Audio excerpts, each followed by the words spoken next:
Welcome to Indiana Sports Beat Radio, presented by Endeavor Hospitality Group and Andy Morhonda of Bloomington. Looks over the middle, second guesses, fires, throws. Does he make the catch in the end zone? Yes! Touchdown! Oladipo to win. Another one! He got Another it! one! Another one! Huge hole. He's at the 30. He's going to go. 10, 5, touchdown, Jonathan Taylor. Galloway finds Rob Finnessy, who fires the three, and He hit it. Now, from the Golf Club at Eagle Point Studios, here's your host, Jim Coyle. Hello, everybody. Welcome aboard. It is Thursday, and that means fun day. That means Dustin, Schutte, our old buddy, and Chronic Cruiser will be along, in addition to Matt Taylor from the Colts. Denari, is he back or is he on vacation? I think he's back. Where'd you get Chronic Hoosier from? When's he coming? Yesterday. Okay. But Denari. Yeah, Chris Denari should be back. Yep. There you go. Perfect. Awesome. Plenty more of the Pete's Jam going on. Plenty to talk about there. To catch up with. Getting close to football. Can't get much closer. Football season next Monday or Tuesday, Wednesday is Big Ten Media Days at Lucas Oil. And I think that's the last major media days that there are. I think everyone else has happened. Big 12, Pac-12, ACC, SEC. So all eyes will be on the Big Ten media days next week. A lot of questions, I'm sure, about UCLA and USC, even though that doesn't happen for another 2 years. But that's the last one. So pretty much everybody's going to be looking at Indianapolis and Lucas Oil Stadium. Yeah, this is always the premier event, kickoff event for the Big Ten, and I think the Big Ten has done a good job. While the SEC always tends to dominate media days because they make it 4 days long, which in my opinion is ridiculously long. But they dominate. There's not much else going on other than MLB and some here and there golf tournaments. But the Big Ten's done a good job because I don't know if you remember, Jim. They used to have Big Ten media days the same time as SEC media days, and it did not get nearly enough attention.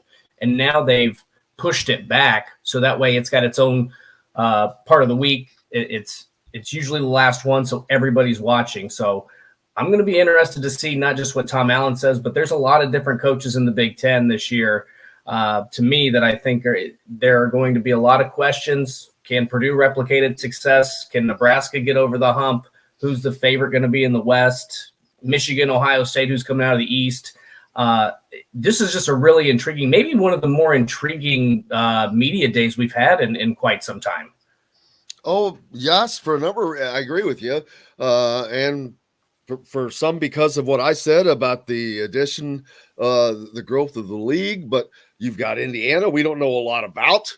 Right. And so who's going to be we expect Ohio State to be the leader as always. But as always, Mr. Franklin will have something to say about that from Penn State, and he'll have something to say about a few other things, I hope, because he is probably James Franklin, Penn State's head coach. He's the guy that is going to say the truth about things that are better, that he thinks that are better for the league. Jim Harbaugh will say the things that are the truth, but his stuff is usually being goaded by Ohio State writers into questions. And that's going to be that you'll have that going on. Ohio State writers trying to get Jim Harbaugh to say something. That happens. So there's all the things, some of the things we look at waiting to happen. And I have to admit that growing up in Indiana, I kind of wish there was a little bit, like we've heard Tom Allen and Jeff Brom talk about it before. There's it's a friendly rivalry, they call it. I wish there was just a little bit more of that Jim Harbaugh. Like Jim Harbaugh and Ryan Day do not like each other. They don't get along. It adds to the rivalry. It adds to that hatred. I wish there was just a little bit of that between Tom Allen and Jeff Brom. I don't think there is, but it would be nice. And I know Purdue and Indiana isn't the premier rivalry in college football, but to add a little bit of juice because both teams have potential. I mean, what was it? For 4 straight years, a bowl game was on the line for one or both teams. So I would like the to see thing. it, but you can't manufacture it. That's the thing. And it's too many. It's a combination of multiple things. Too many years of Indiana just not being good. Yeah. Purdue had good years. Too many years of neither team being good. Too many coaches for Indiana. It's hard to carry on continuity of a tradition when you got guys that keep coming in, and they're coming in from all over the place. Right. How the hell you bring in a Jerry DiNardo and think he's going to have the feel of what it's like to be an Indiana kid playing Purdue? He don't know what the hell that's like. Where the hell's Jerry from? I don't even know. New York or something. I don't know where he's from, but didn't he come to Indiana directly from LSU? So I mean, that's completely different. Yeah, that had to be a shock, a culture shock. I don't think so. He came from a program that got more for the spring game than that he probably saw combined all of that season. But yeah, it is. But it had gotten. It is what it is. I think it's its own. Now on the basketball side, it's not what it used to be. I don't know that it is what it used to be there either. I'll be honest with you, because I talked to these former players, and no, that was real, man. But Bob Knight made that real. Bob Knight made that real.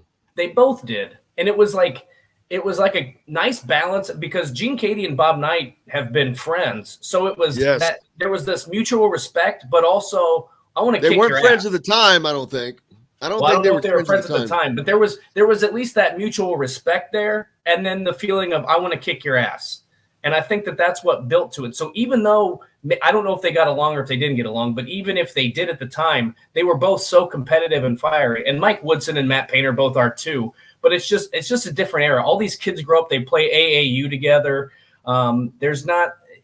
It's almost like back then, if one school was recruiting one player, the other school would steer away and try to recruit somebody else. And there was that, like, if you went to Indiana and Purdue didn't recruit you, I want to show you why you should have recruited me, and the vice versa for Purdue and Indiana. It's just, it's not the same. It doesn't have the same intensity. Both Purdue and Indiana have had some down years, obviously. I just think that rivalries in sports, outside of a handful, Duke, North Carolina is still pretty big. Alabama, Auburn's really big. But outside of that, like, I don't even think the Yankees Red Sox is as big as it used to be. I just don't see rivalries as intense as they used to be, and I don't know why that is. Well, aren't the Red Sox last in their division? No, they're third, hurts. I think, aren't they? Maybe they dropped. I'm kidding. No, I'm kidding. I think that there's so much that has just diluted rivalries. Rivalries have been diluted because of growth, because of expansion, because there's just so many different reasons. And here's the other thing. This is how you know it's not an intense, in my opinion, it's not a big, intense rivalry. You just saw how many 2-3 Indiana players from the football side transferred to Purdue. Yep. I mean, and how many of those guys were actually from Indiana? At least one of them was, but one of them never played, though. He left there too. Right. Well, and Samson James just transferred out of Purdue. So I mean, that's my point. So I don't know. He can be counted. He can't really be counted. So Reese Taylor's from Indiana too, right? So that's two of them. But Samson James has jilted 3 different schools in the Big Ten. Right. So he doesn't count. He's a standalone. But yeah, and another reason, I'll be honest with you, rivalries or not, because of society. Do you think this is a rivalry society? No, this isn't everybody gets a trophy society. So how in the hell can you have a rivalry when you're handing trophies out to your rivals because they got to feel good? Oh, don't you do it, John. I was going to say this would be a perfect time for it. Don't you dare do it. Boy, I knew it as soon as that came out of my mouth. Well, I know what you're referring to. I don't have it ready, but yeah, see, thank God he can't get to it that quick. But it drives me nuts. I just that's it's the parents, man. It's soft society. Sorry, just saying it. but you can't have rivalries in a soft society. Can you? I mean, it's kind of hard to. I don't know. I mean, it seems like every other time I put on, I check Twitter, it seems like some parents are beating the hell out of an umpire or a coach at a 10 and under baseball game. So, I mean, I don't know. It's very strange that it's almost like I've seen more intensity among parents at a youth baseball game than I'm seeing at professional or college sports rivalry games. Maybe maybe there's other people that chime in if you think that there's still some rivalry going on out there, but it doesn't seem as intense to me. It is with the fans, but right, for sure. Oh, for sure. But yeah, I'm not sure about the going elsewhere. But let's see, the Pete Sam's going on. I want to talk. Someone brought this up, and I can't remember who it was. Asking what is a better series, Better Call Saul or Breaking Bad? Boy, I'm like, man, you can't even. I love Better Call Saul, but I'm sorry, Breaking Bad was Breaking Bad was its own beast. Better Call Saul is incredible and right there, but Breaking Bad still up there. There you go, Los Pollos Hermanos. I wish I had some Los Pollos Hermanos this morning. I'm sure it was delicious. Mr. Gus Frayne was very particular. It sounds good to me. I'd take some. You've never watched Better Call Saul? No, I've watched Breaking Bad, but I've never watched Better Call Saul. What is wrong with you? How do you not get sucked into that, man? I don't watch a lot of TV. Like, I got to binge watch. I listen to mostly podcasts or music or read. Yeah, that's the only. I have to get my series in, but they have to be DVR'd so I can fit them in whenever I can fit them in. Yeah. I don't know what the last television. It might have been Breaking Bad was the last television series or TV type of series that I watched, and that was probably years ago. Now I watch like The Office or Big Bang Theory or something like that. I'll just turn it on in the background. But that's about the extent. Seinfeld is on Netflix, so I'll watch that every once in a while. But outside of that, if it's not sports, I've got a new series that someone introduced me to. Okay. The Old Man.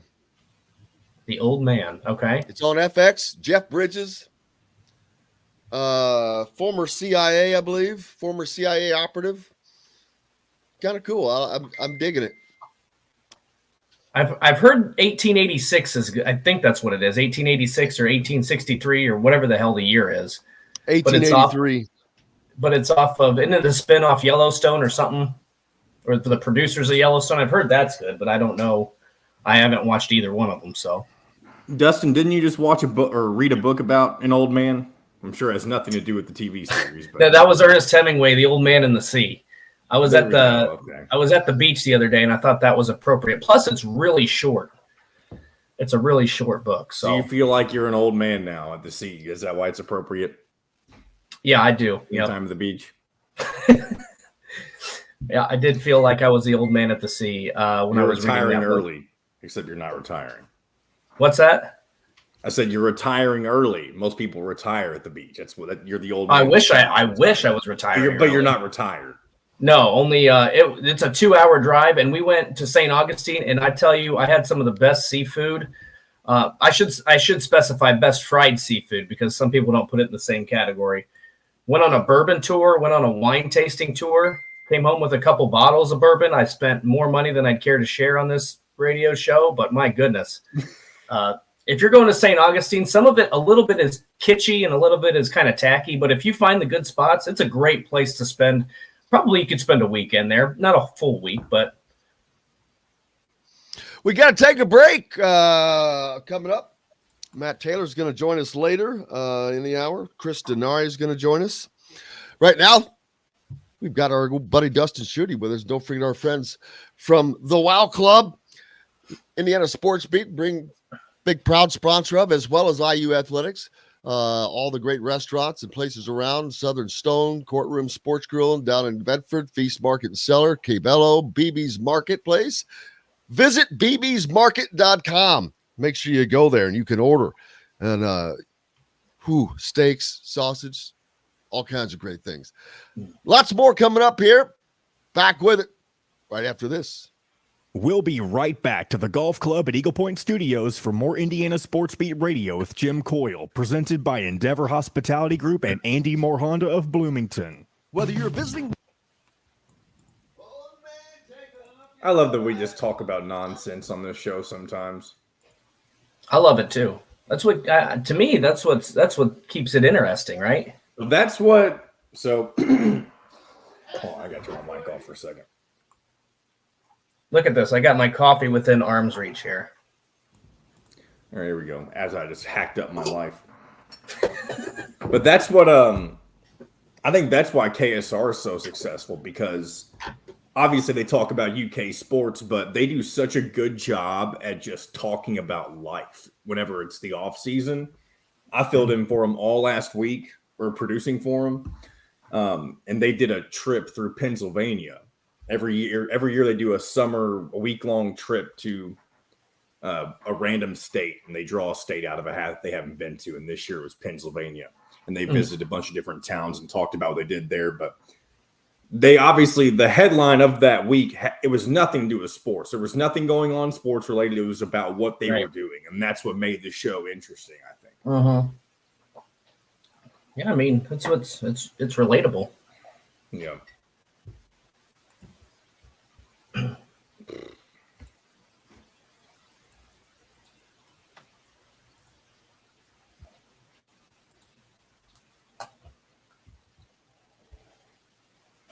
Look, I mean, I've been pretty much dead on Twitter all off season, and then I send out one tweet about Pat Narduzzi, and it blows up.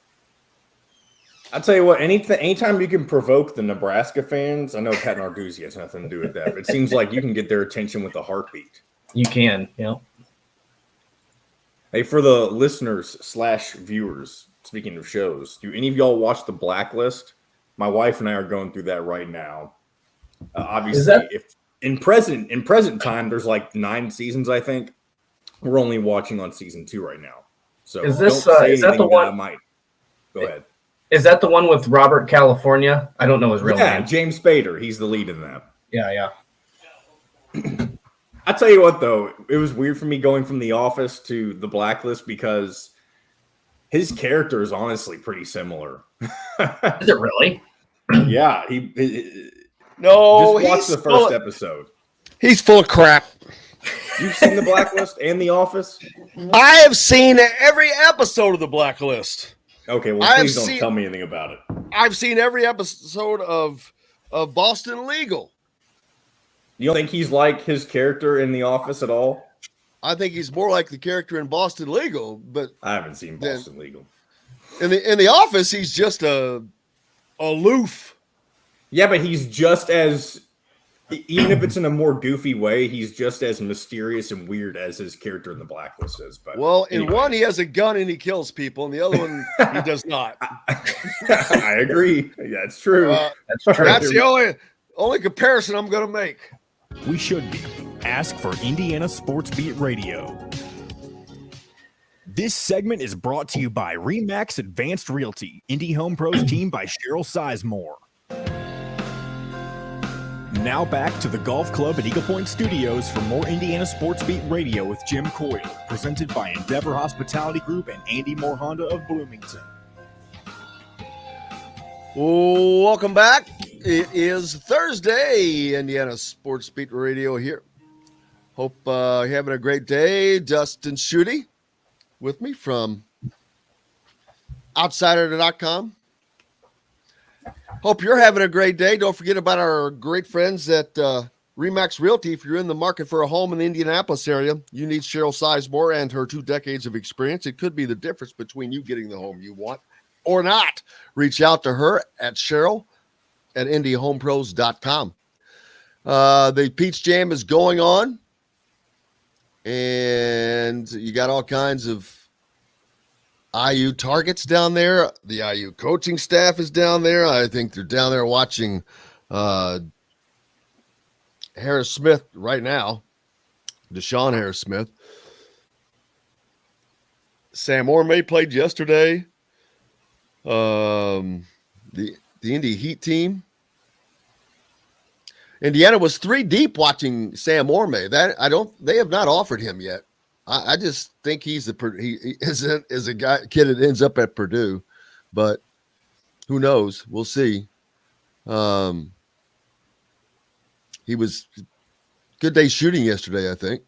So good for him. Let's see. I think he ended up with like 10 points or something in front of the coaches. Nice. So just checking through all that, but you can go to thehoosier.com for all complete updates, live updates for all of that as the Peach Jam is continuing today, and the Indiana staff is out in full down there. Let's check that out. So surprised you didn't go up there. I mean, how far away? I know. I just, it's not a terribly far drive for me. It's probably, where is it in Atlanta? It's probably 4.5 hours. No, it's actually North Augusta. Oh, that's probably a lot farther of a drive then. That might be. Is it? 6-7 hours. Oh, I didn't know. I knew it was further east, but so there's that. Go to thehoosier.com for complete updates. First, and here's the thing. Okay, I'm going to answer this question from Wyatt, because I do have a problem with chili and cinnamon rolls. I don't know if you guys have ever tried it, but it is basically Skyline chili. If you like Skyline chili, you'd probably love it. Stop. Go back. Where are we? What's the topic here? The combination is chili and cinnamon rolls. Yeah, correct. Yes, What? That's the correct face you should make. This is what I Why? mentioned earlier when you said, "Is this a spoiler for Better Call Saul?" I missed that because I guess my ears just tuned it out on purpose. Look, here's the story. But the story behind it is exactly. Ugh. Why don't you put mayonnaise on top of that? Oh God. Yeah. Now we're going down the Will Levis path. See, the thing is that everybody in Nebraska told me that this was a great combination. So one time I tried it. Now I'm typically I'm a peanut butter sandwich guy with my chili. I don't know if anybody else does that, but that's what I usually have as a side with my chili, is a nice peanut butter sandwich. I tried cinnamon rolls. I'll try just about anything, and it tastes exactly like Skyline chili. And I don't like cinnamon or cocoa powder or whatever the hell it is they put in their chili out in Cincinnati. I don't like it. But it tastes, if you dip your cinnamon roll in the chili, it is exactly like Skyline chili. And I am not a fan. First of all, I am not a fan of Skyline chili. That's not real chili. No. I guess it depends on what you define the word chili to mean. When I think of chili, I think of a big old pot of chili. I'm making this to eat. Right. There will never, ever, ever, ever contain noodles. No noodles of any kind can be in chili. Then it becomes goulash. Why did it become an Italian meal all of a sudden? It's not. These are not to be combined. Now, if people would probably do that to stretch the meal a little bit, I get that, but it's not.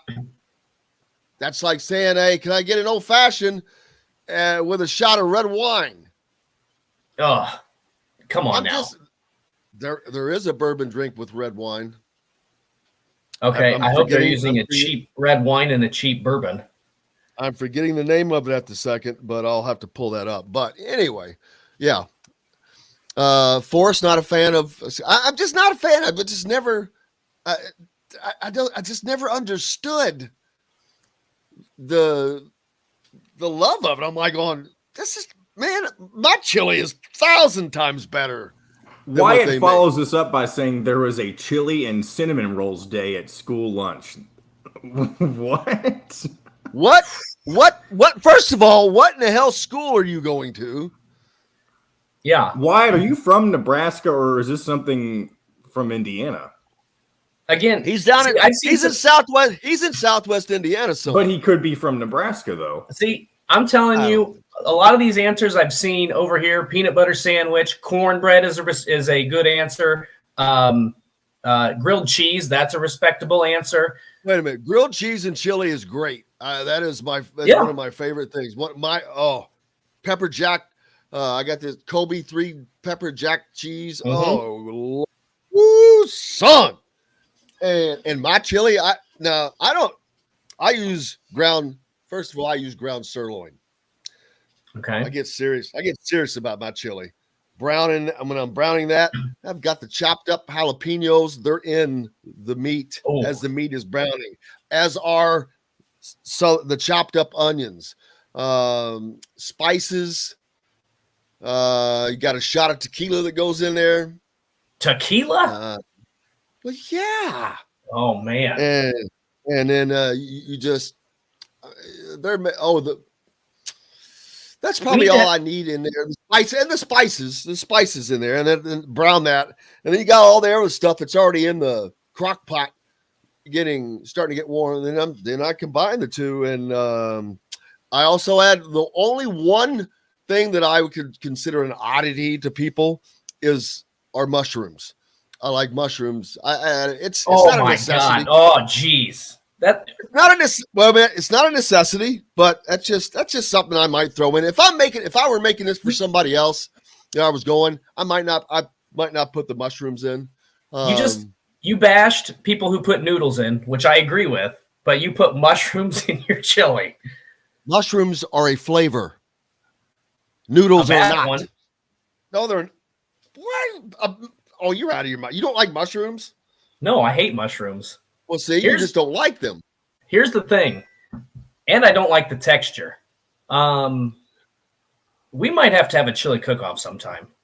Like I said, that's not something I would put in it for if I was taking this for other people. But that's. I'm talking about the mushroom. But I'd leave the mushrooms out. Everything else is the same. Nothing else differs. Everything sounded great up until that point. I've never heard of a tequila in it, but it dissolves away. It probably has very, very little effect. It's more of blah blah. So you can actually put a Lone Star beer in there. Yep. It's one of that or the other. I've put Guinness in chili before, not a lot, but just a little bit. Yeah, I would not. The hell is that cardboard? Oh man, you're eating some bad mushrooms, man. Not with like them. Cardboard, Robert.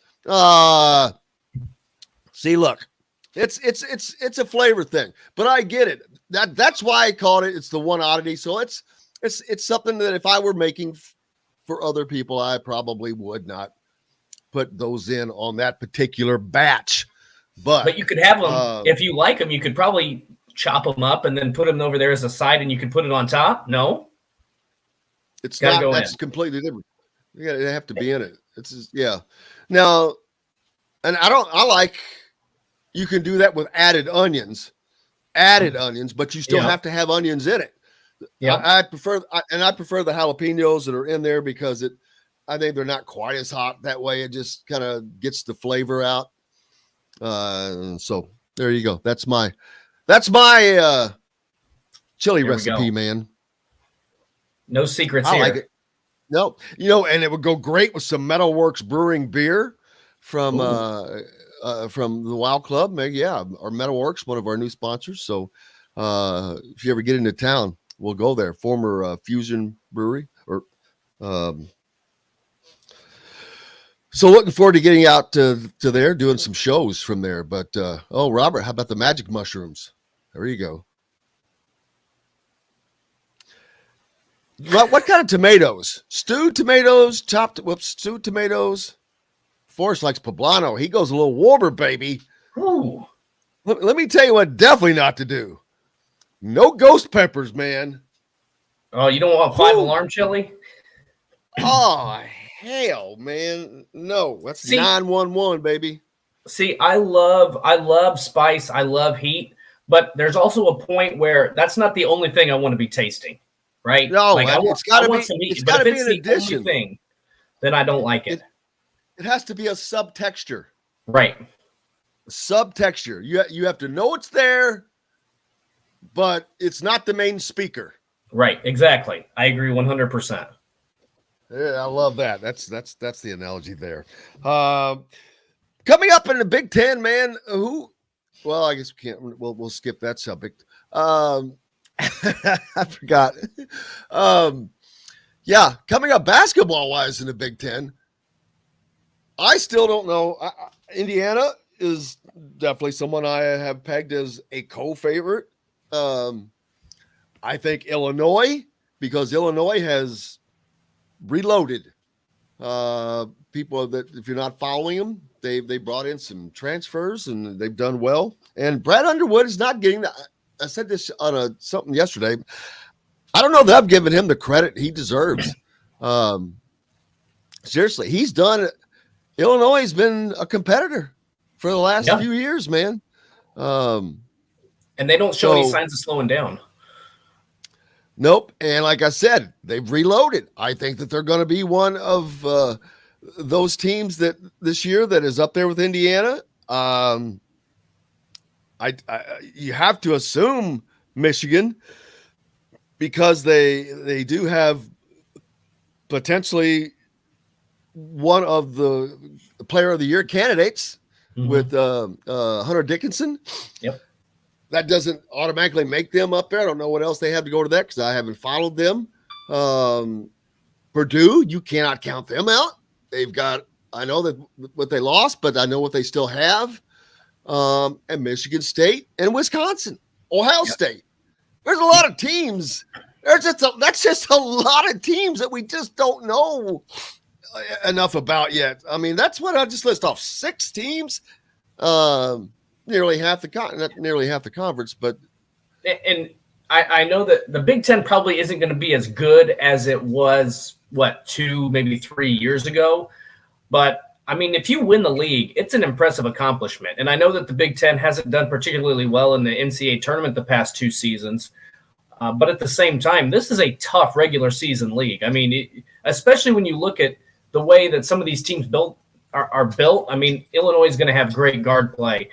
Purdue's going to have a tough big man. Like, you've got to be versatile. And I think Indiana has all the pieces. I think they have the pieces to be able to match up with teams that are able to go bigger. I think they have the pieces to be able to match up with teams that have good guard play. It's just going to be a matter of putting it all together this season. So, I mean, it's going to be interesting. We'll see what Mike Woodson does. But I think I agree with you. I think Indiana and Illinois are probably the 2 favorites. But would you be surprised if any of those teams that you mentioned were at the top of the Big Ten challenging? Ohio State, Purdue, Michigan State, Michigan? I wouldn't. Wisconsin? I would not at all.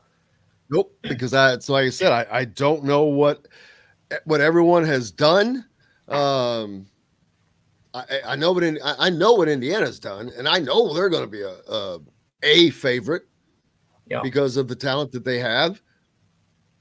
I don't know that what clubs possibly have as much talent as Indiana. I'm trying to think, and I'm like, man, I don't know. I think Indiana might have the best backcourt in the Big Ten. Well, I think the thing that we're going off of right now, obviously, is probably paper, because we don't. You've had so many transfers, you have so many recruiting additions. It's hard to know. Like 5-10 years ago, you would have known what you're getting back. But because the transfer portal has completely changed the game, you don't know who's going out, you don't know who's coming in. I mean, and it's not always just, okay, they got X guy from this team. On paper, some of these additions that Illinois or Michigan have made in the offseason, they look great. But there's a chemistry that goes along with it. You might have been great at Texas Tech, but once you get into that Illinois locker room, it might be a completely different story. So that's why there's just so many questions. You used to be able to predict this stuff at least a little bit better, like I said, 5 or 10 years ago, but the transfer portal just completely changed the game. And Steve says, for the love of God, please just beat Wisconsin. I feel like that's, you know what, that has become after last year's 22-point lead meltdown, when everyone just knew that this streak, it's over. It was done. You could have just left and went out to dinner. Indiana went up by 22 points in the first half. And you're like, wait, it's finally over. All right. Celebrating. And then the unthinkable happened. The not possible happened. And Wisconsin comes back from 22 points down and still wins. And you're like, gee whiz. And it's not like this is not like it's happening to a Duke or a Kansas. Right. It's Wisconsin, for God's sake. Wisconsin, a team that Indiana had beaten 31 straight times. 31 straight times. They're a completely different animal now. It's like the National League, the American League, and the All-Star Game, which we haven't talked about. When I was growing up, the American League couldn't beat the National League to save their life. Now it's been the opposite. The American League wins every stinking year. Why is that? I don't know. That's a great question. I didn't even watch. Okay, I'm going to be honest. The All-Star games, the Pro Bowl, NBA, MLB All-Star games, they interest me zero. So I don't even watch them. So I did not watch. I caught a little bit of the home run derby, but I did not. Did I assume the National League or the American League won then this year? Because I have no idea. I don't know. I didn't. I didn't watch it. I don't even know who won the. Well, we're going to find out here derby? live on the air. And but I do know that correct. If your assumption, the American League did win 3-2, so you were right. Oh yeah, the National League was up 2-0 as well. So it's crazy. DJ Wagner signs a deal with Nike. That's bad news for Louisville. We got lots more to talk about. Matt Taylor's on the program today. Chris Denari is joining us as well. We've got plenty of recruiting action to talk about. Dustin Schutte is with me. Most importantly, we got plenty of fun to be had. Back with more. Brought to you by our good friends from Barbara Pop Realty Services, especially if you're down in the Louisville, Southern Indiana area, Floyd, Clark, Harrison counties. Barbara Pop Realty Services has served the area for nearly 3 decades, and they know how to find you the home you want. Reach out to Matt Lincoln, Matt at barbarapop.com. We're back with more right after this. We'll be right back to the Golf Club at Eagle Point Studios for more Indiana Sports Beat Radio with Jim Coyle, presented by Endeavor Hospitality Group and Andy Moore Honda of Bloomington. The sun is out, the birds are chirping, and the fairways are emerald green. Hey, speaking of commercials, if you want, I know nobody ever wants to recut a commercial, but it's probably about time to cut a new Andy Moore Honda. All right.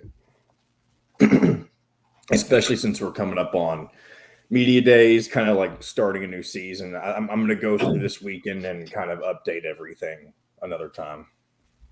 Okay. Make sure the segments, especially like this is a split segment, Yeah. Have one for the front and then have one for the back. Yes, that's what I've been working on that. Muchas gracias, senor.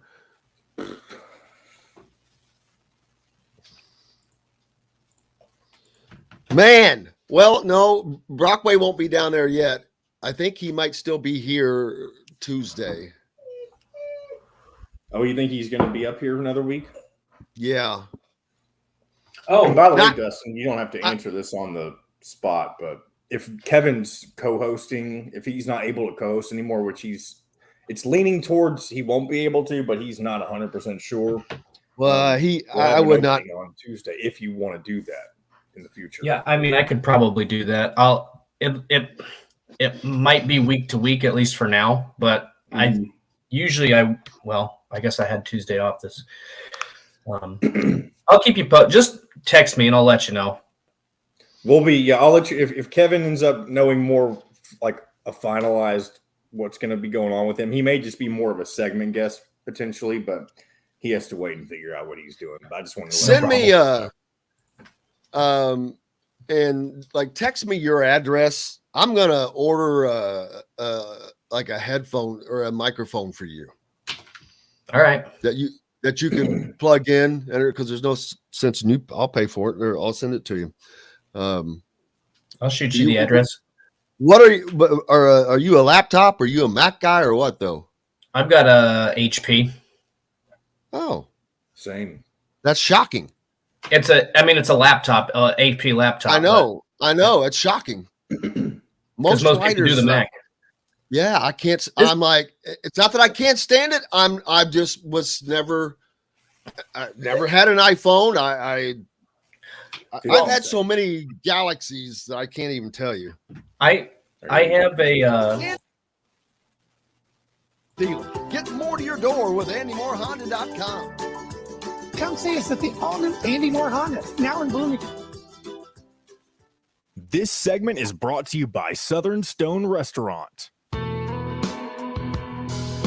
Now back to the Golf Club at Eagle Point Studios for more Indiana Sports Beat Radio with Jim Coyle, presented by Endeavor Hospitality Group and Andy Moore Honda of Bloomington. Hey, welcome back. We've made it almost all the way through the week. It's Thursday. Boy, it is going to be a hot one out there. Son, what is the high today expected? Today is 91, tomorrow 91, Saturday 95, Sunday 95, and then, hello, mama, 82 on Monday. Drops into the 80s. But this has been a brutal week. It's been hot. Hot. Well, it's not that. It's been hot and humid, and that is the difference maker, man. I can take hot. I'm outside now and get hit in the face with a wet towel. Bam. I've been in I've lived in Florida and Georgia long enough now that the humidity does not bother me at all. I mean, I embrace walking out and just sweating immediately. If it means I don't have to be cold ever again, I will take it. Because if it drops below 40, I become a whiny baby, let me tell you. Well, speaking of that, yesterday we had to listen to John, the producer, every time he'd come on. It sounded like he was in a wind tunnel. He had his fan on, so I can tell that he got his air conditioning fixed. Because every time yesterday at peak heat, it was 93 degrees in this house. So needless to say, we did not stay here. But we did get a family friend of ours came over and got us what we needed to get it taken care of. It's currently down to 75 in here, so we're cruising back to where it needs to be. There you go. Yeah, I had that issue not too long ago, and I kept thinking it was the filter. I'm like going, it's something as simple as a filter, and I couldn't find the filter on that unit. I'm like, damn it, I'm not the smartest guy in the world, but I am not the damn dumbest. And I just kept looking. I'm like, I don't see where this thing could even be. Well, it was on the very bottom, but it was not a filter that had a frame, and it was shoved back. So you couldn't see anything. And finally, I reached about 3 or 4 inches down past where you could see and felt it and pulled it out. And it was a filter that was just the filter stuff, the filter material. But it was just clogged to hell. And so there was the problem. So, bam! Got it taken. It did not get up to the 90s. I think it was in the upper 80s in here that day, though. But I didn't have the wind tunnel going. Yeah, you should have. Yesterday, I was like, oh man, when he would come on, it was so loud. You should have spoke into it, John, so you could have sounded like Darth Vader, like that scene from Tommy Boy when he's like la la la. Now, see, if he would have done that, that would have changed the whole deal, and I would have laughed and said, "Oh, you can keep doing that." I am your father, Luke. I didn't think of that. I'll be able to do that soon. Yeah, I've got a little something for y'all once I get it figured out. John's not helping me. He's supposed to be doing some research and helping me figure that thing out. You're talking about the Roadcaster. We'll figure it out. Bill says it's 73 degrees with 68% humidity up in the – wow. That sounds pretty good. That's a little humid for the UP, man. But compared to what you're going through? Well, when your humidity level is damn near the same as the temperature, that is not good. I mean, the thing I hate about the humidity is it messes up my hair. Yeah, I know. I can see that. Yeah. That's a problem. Forrest says it's going to be 90s there. Well, he's down there in South Georgia where you are. Yep. Mike has always had Windows computers until Windows 8. Nothing. Oh yeah, I don't. You're talking Japanese to me now. See, the thing for me is I can look at Forrest. Forrest just got re-up technologied up by Manuan yesterday, so he can listen to us better. That's right. Hey, the thing to me about the Mac is I can look. These might not have as long a shelf life, but I can buy 2 or 3 of them, and I'll still come out ahead financially than if I buy a Mac. We were talking about the All-Star game earlier, and Larry G says the National League went 26-4 from 1960 to 1987, and that last 10 years is the 10 years I remember, but still, that's a decade. When you're a kid, and a decade, and it wasn't even just a decade though, and I may have known that because of the stats back then, but so just think of the 10-year period that goes back to 77. Then you had another 17 years where they beat their ass that I wasn't even seeing. So wow, that's amazing. It's a long time, but oh well. O'Connor. There you go.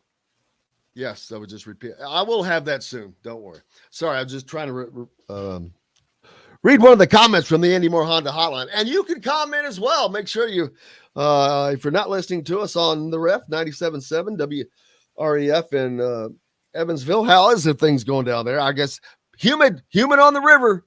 That's, I'm from Southern Indiana, upriver a little bit, and that's the one thing, where I was from in across from Louisville, Floyd's Knobs, and out there you had it was 1,000-foot elevation across the river, so you kind of had this incubator of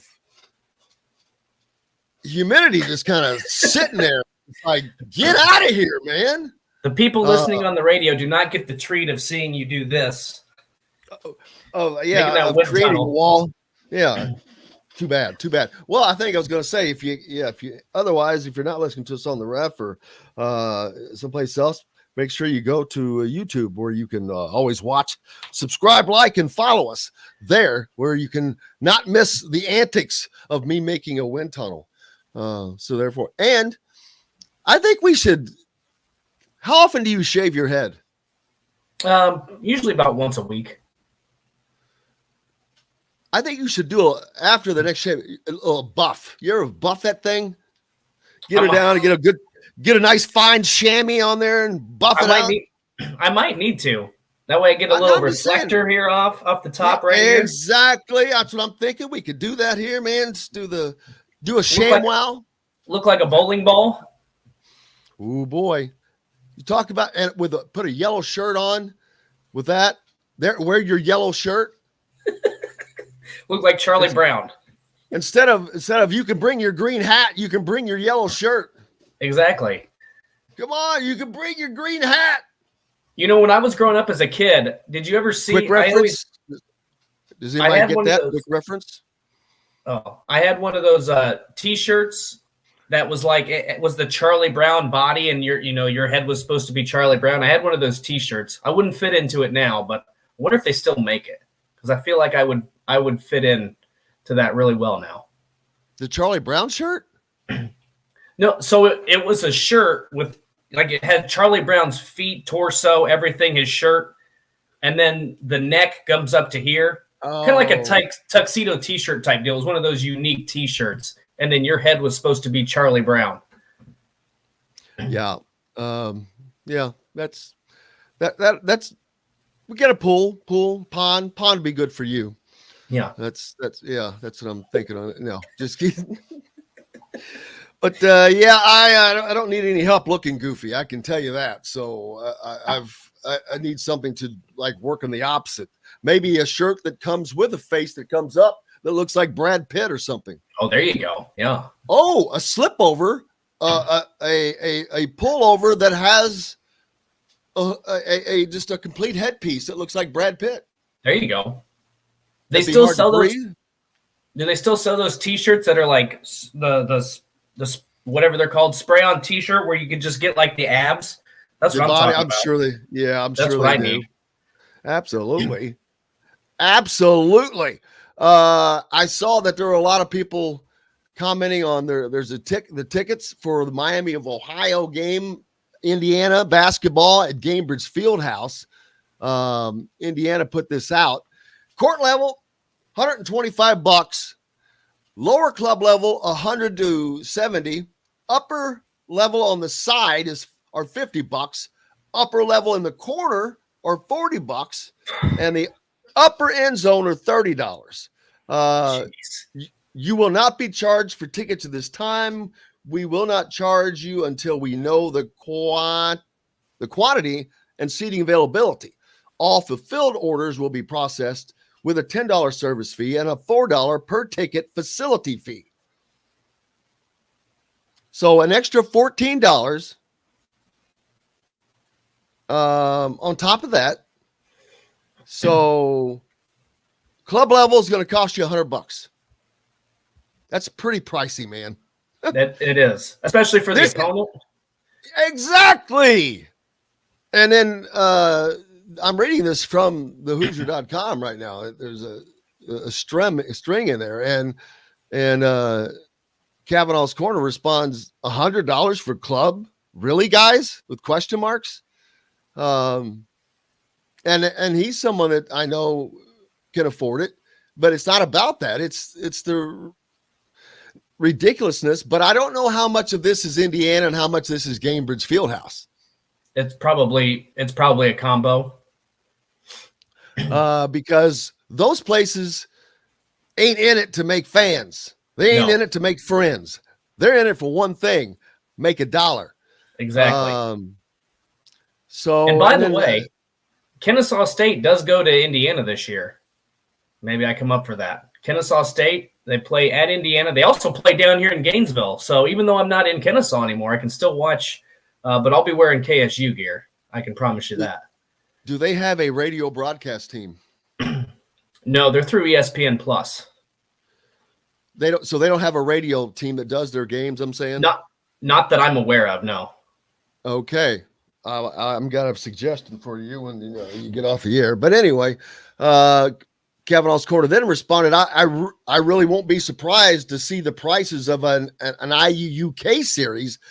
And then he says courtside 500, club level 275. Yeah, what would a Kentucky game be like, or a Kansas game, or a Duke game, or whatever in that environment?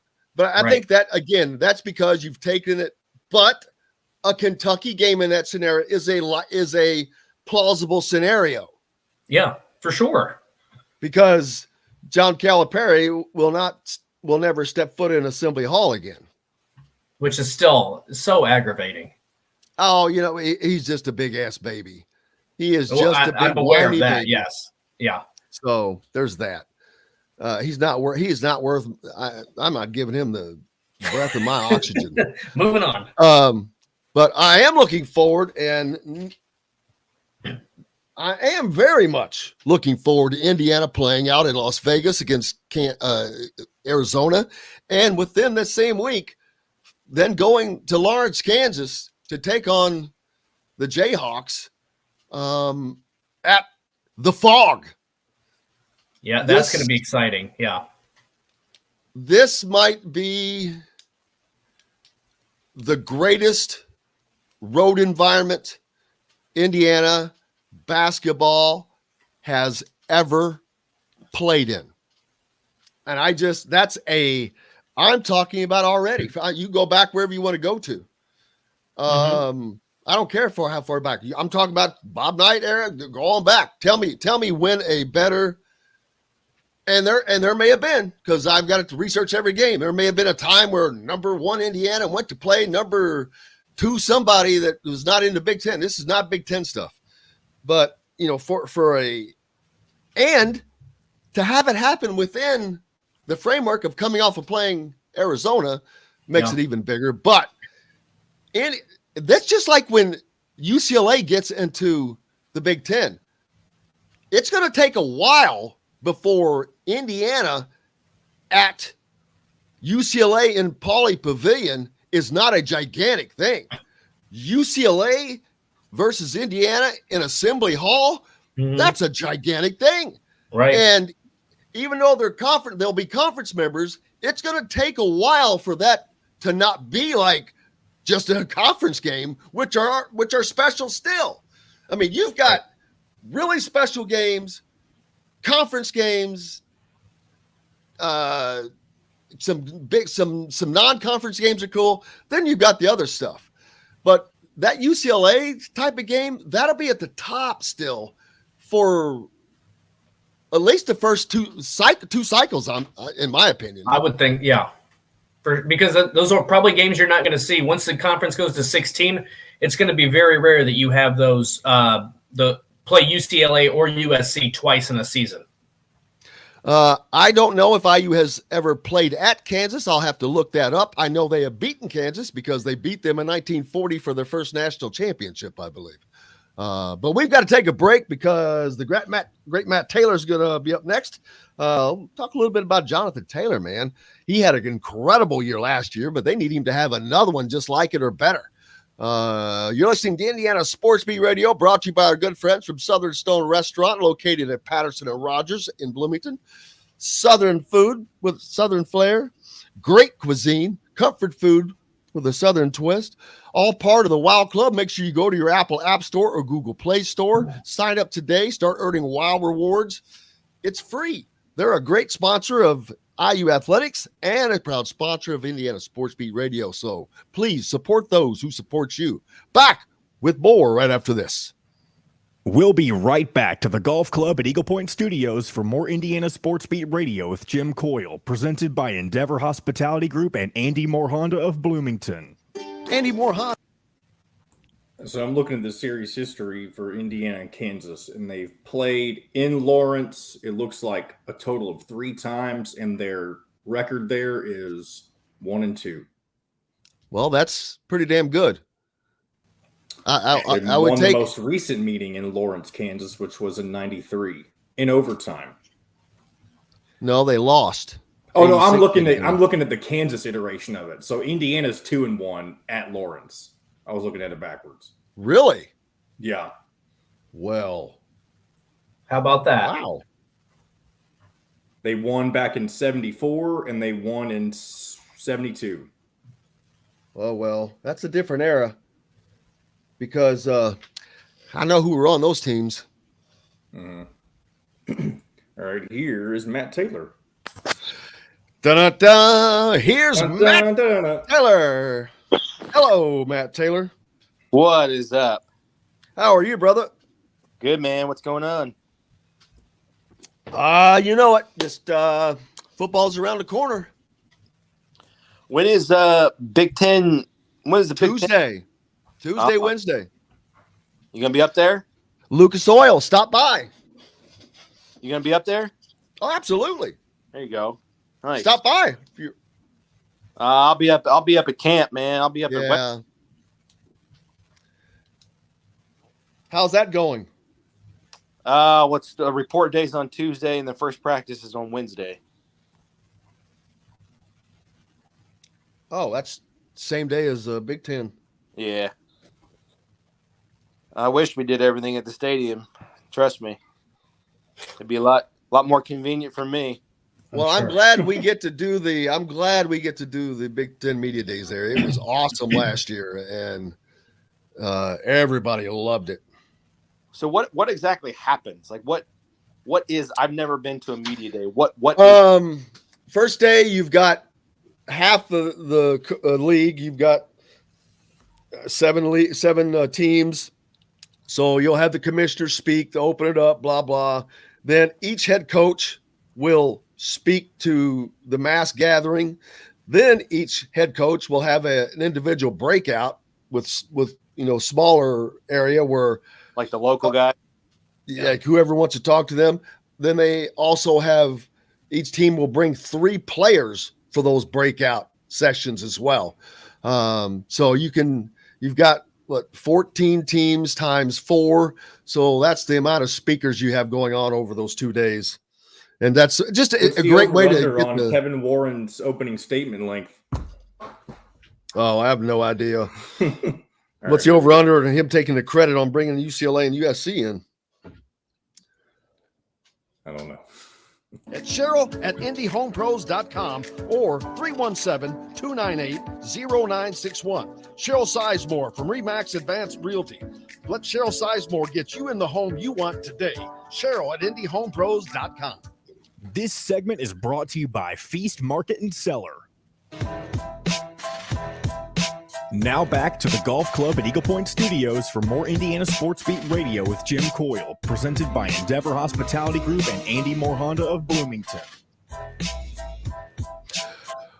Welcome back. It is a Thursday, and you know what that means. The great Matt Taylor, the voice of the Indianapolis Colts, joins us along with Dustin Schutte. Matthew, how are you, brother? I'm good. What's going on, fellas? Just hanging out, waiting for you to bust out on your job. But that's how far away is the first game? The first preseason game, I believe that date is August 13th. It's a Saturday. Those don't count. Yeah. Well, is there anything worse than an NFL preseason game? I'm sorry, you can't answer that, but that's. Let me just answer that question. Let me answer that question politically by saying that the month of August, training camp and preseason games, like that entire month, that period of time is its own season. You know, get through the month of August because you got 90 players and 180 guys that could potentially see the field, in a game between both teams. It's a lot of work. It's a lot of work, and it's almost shocking, to be honest with you, when you go from 90 guys on a roster and training camp every day, and then all of a sudden, almost 40 guys are gone, and then they're no longer on the roster, they're no longer on the team, they're no longer on your mind, so to speak, once the season starts. And then you go out to that first practice in the regular season and you see the team, you're like, where did everybody go? The actual team seems tiny in terms of overall numbers, when you go from 90 to 53 and you're like, oh yeah, this is the regular season now. So it's its own season, and it's weird when it's over because it's like, man, where did everybody go? But then you start playing regular season games, and then obviously it just sort of fades from your memory that month. Well, looking forward to it as well. A season that a lot of people are looking forward to. All the fans with the new quarterback, Matty Ice in there, Jonathan Taylor coming off of a great season. Saw where he got screwed in the Madden deal, got ranked 4th, and I could see people making an argument, not by what Jonathan Taylor did last year, because he led the league in every freaking category except for sacks. It looks like, but I know that Henry's he's a badass running back. He's a unique beast. God, would I not ever have wanted to tackle him in my entire life. Nick Chubb, I understand that he's a really good running back, but how in the only possible hell does anybody in their ever freaking mind rank Christian McCaffrey in front of Jonathan Taylor as a running back? I've never seen something as idiotic in my life. Yeah, I'm not a big video game guy, but listen, hey, whatever motivates you and gives you inspiration, just latch onto it and go. So if it's as silly as a video game rating, then hey, if that gets you fired up, then use that to your advantage. A guy like Darius Leonard obviously will latch on to just about anything to, make that chip on his shoulder even bigger and allow him to play better. And I don't know if Jonathan Taylor has seen this or cares. Probably not, because he's an unbelievable human being and finds motivation in more sophisticated places. But you're exactly right. Like, I haven't played Madden since 2005 because, quite frankly, the game got too hard for me to comprehend. When it graduated from like 2 to 3 buttons, and then there was like, I had to hit the button behind the controller to scan the quarterback view. Like, at that point, I was out. I couldn't handle it. But yeah, the video game rating system where Jonathan Taylor is the 4th best running back in the NFL after the season that he put up last year, that's certainly laughable. But, I'm a guy that stays pretty far away from Madden ratings, to be honest with you, because that's what we do in the dead months of July before training camp, is we get miffed about Madden ratings before we start seeing football players back on the field again. Well, just to give folks a reminder, Jonathan Taylor led the league in rushing yards, rushing touchdowns, rushes for more than 20 yards, and more than 40 yards last season. That reminds me back in the days when Indiana had who was Tevin Coleman, who led the world in rushes from every category. But he was just a man that stood out, and that is a slap in the face, and I hope it does motivate him, because if he has a better season than next season than he did last year, and you got Matt Ryan in it, things would seem to be very good for the Colts. Well, I mean, Jonathan Taylor is the complete package. He can block. He's an unbelievable human being. He's a great teammate. So it's not as if he's a problem in the locker room or a diva, or a look at me guy that, backs up all of his great play on the field by being, a hard guy to get along with. That could not be further from the truth. The stat that just blows me away on Jonathan Taylor, and there's a lot of them, so don't get me wrong, but last year, his yards after contact number alone would have led the NFL.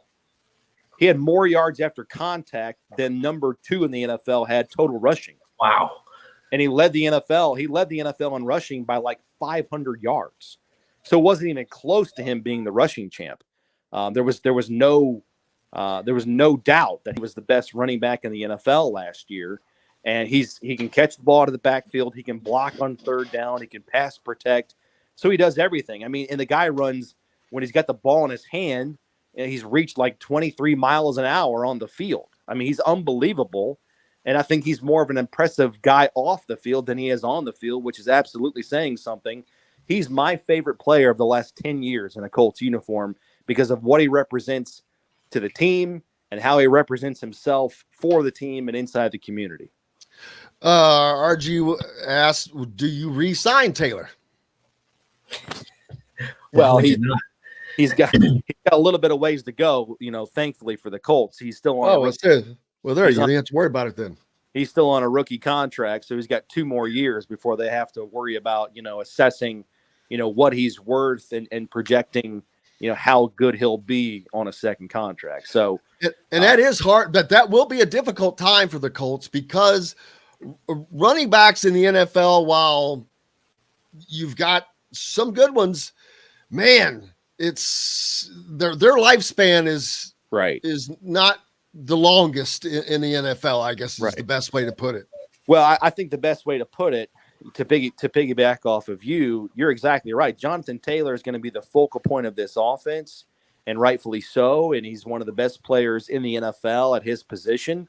But if you're making a list of the top 2 to 3 most indispensable Colts, I don't think he's on that list. And I just think that's by virtue of the position that he plays. Like if the hypothetical question that I'm asking or presenting is, if the Colts don't have this guy, if they don't have X, Y, or Z, how much of in a difficult spot are they in? I'm not saying Jonathan Taylor is replaceable, because he's not, because he's that good. But the Colts running game, I still think, would be serviceable, and I think it would still be top 3rd in the NFL if he wasn't in there by putting another running back in there, whether that's Naeem Hines or Philip Lindsay. If he then turns into the bell cow running back, if Jonathan Taylor gets hurt, I think your most indispensable Colts are the guys that are the most difficult to replace because of the position that they play. Quarterback, defensive end, number one wide receiver, Michael Pittman Jr. So that's not a knock on Jonathan Taylor. I just think I say that more so because of the position that he plays at running back. And I think when you look, Matt, at the way the league has gone in this the era of the quarterback and passing offenses, for Jonathan Taylor to do what he did, to me, makes it more impressive. But I think it also speaks, now that they have Matt Ryan, a lot of the pressure should not be should be taken off of his shoulders. I don't think he's going to be maybe he'll still be the focal point of the offense, but at the same time, now you have a little bit more of that balance. So I think he can be, maybe not put up the same kind of numbers, but I think in the long term, that's probably good for the Colts. I mean, am I off base there? No, not at all. It's funny you say that and bring that up, because we talked about that exact same thing this week on our podcast. I urge people to check that out, Colts.com or wherever you get podcasts. It's the official Colts podcast. And I brought that exact same thing up. It sounds like a negative thing, but I think it'd actually be a good thing for the Colts if Jonathan Taylor is not rushing for 1,800 yards or flirting with 2,000 for the season. Right. Because last year, just think about it. He accomplished all these great things last year, 1,800 yards, and led the NFL in touchdowns, and did so much and meant so much to the Colts offense, and yet they were 9-8 and missed the playoffs. And Taylor became the first rushing champ in the NFL to miss the postseason since 2011, when Maurice Jones-Drew led the league with the Jacksonville Jaguars. So if Jonathan Taylor has a less impressive statistical season individually, I don't think that's a bad thing for the Colts, because if Jonathan Taylor is more around 1,100 yards or 1,200 yards, that probably means that Matt Ryan's throwing for 4,100 yards and hopefully, is flirting with 25 to 30 touchdowns. That, I think, means more balance for the Colts offense, because last year everybody knew the Colts were going to run the ball. Teams were stacking the box, and yet they had a hard time winning with play action and winning matchups outside the numbers and taking advantage of the running game and capitalizing on that in the passing game. They just couldn't do it. I think they only threw for over 200 yards twice in the last 8 games of the season last year.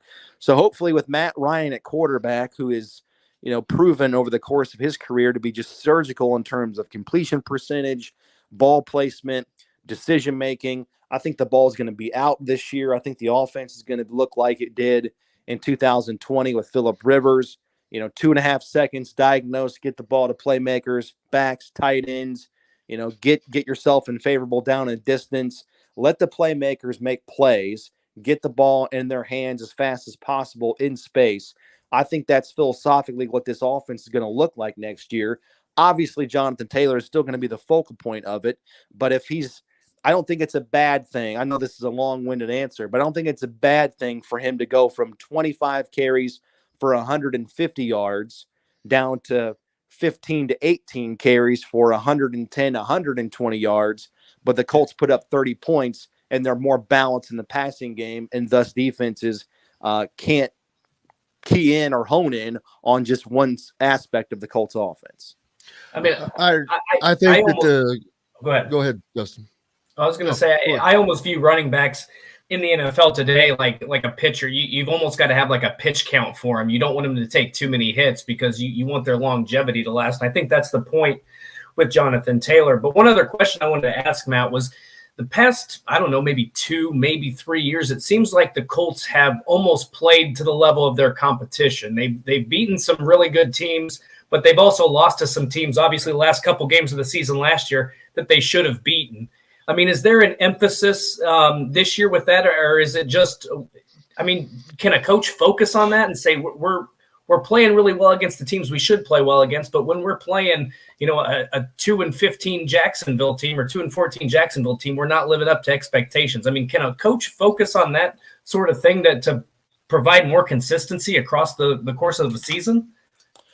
Well, actually, if you look at the tenure of Frank Reich, I actually think that those last two games last year against the Raiders and Jaguars, where the Colts were probably favored on paper. I know they were favored on paper to beat Jacksonville in Week 18, that final game of the season.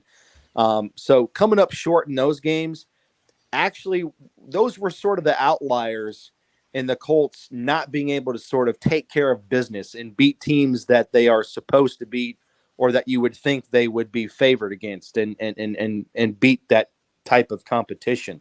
I think more so the Colts have struggled to consistently the last couple of years prove themselves against the elite competition. Now they've done it. They have signature wins the last couple of years against elite teams like the Buffalo Bills last year. You go back to 2019, they beat the Chiefs. In 2020, they beat the Packers.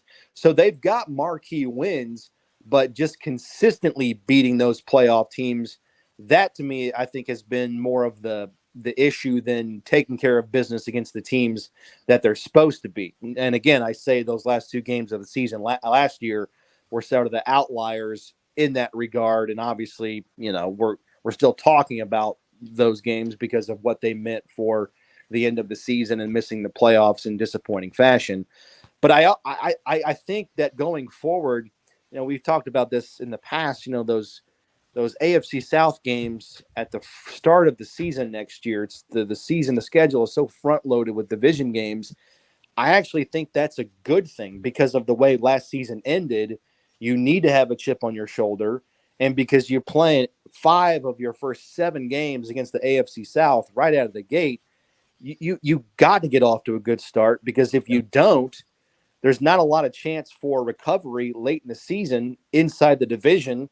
And that's the easiest way to make the playoffs is win your division. And it's a very winnable division still, with Jacksonville and Houston kind of figuring out. They're in the, whatever you want to say, year 1, year 2, year 3 of a rebuild, still trying to figure out what they have at the quarterback position in both situations. So I actually like the fact that the Colts have to have a sense of urgency and play with a chip on their shoulder at the beginning of the season. Two road games in the division out of the gate right away. I think it kind of sets the tone. If you win those first 2 games on the road, you're 2-0 in the division. You're 2-0 to start the year. You haven't started this season off on the right foot the last couple of years. It kind of sets yourself up psychologically on what this season's going to be about. It's taking care of business and be in the driver's seat by week 8, week 9 around Halloween, when you've played all those AFC South games. Not that you can go on cruise control after that, don't get me wrong, but you can know that you're in control, you're in the driver's seat to win the division and have a really good kind of stranglehold on the AFC South by week 8 by taking care of business and putting a good effort forward in the first half of the season in the AFC South. Matt Taylor, next time we get to talk, camp will be underway, so we're looking forward to that. Cannot thank you enough as always. You got it, guys. Yeah, camp starts next Wednesday at Grand Park. Love to see Colts fans up there. It's free. It's open to the public. All the practice times are online, so go to colts.com/camp for all the information on camp and practice times. And also there, you can download your free ticket to get in. And, can't wait. Football's back, man. We may have to do a show from up there one day. Yeah, come on up. Be fun. Matt Taylor from the Indianapolis Colts, thank you so much, sir. All right, guys, have a good weekend.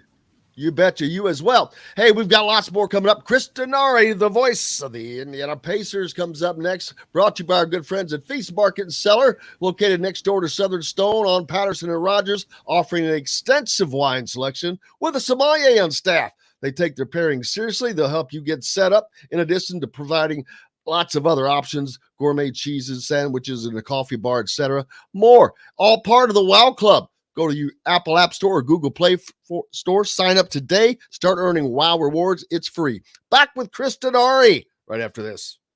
We'll be right back to the Golf Club at Eagle Point Studios for more Indiana Sports Beat Radio with Jim Coyle, presented by Endeavor Hospitality Group and Andy Moore Honda of Bloomington. Whether you're visiting Bloomington or... I'd rather be a play-by-play guy than a show host.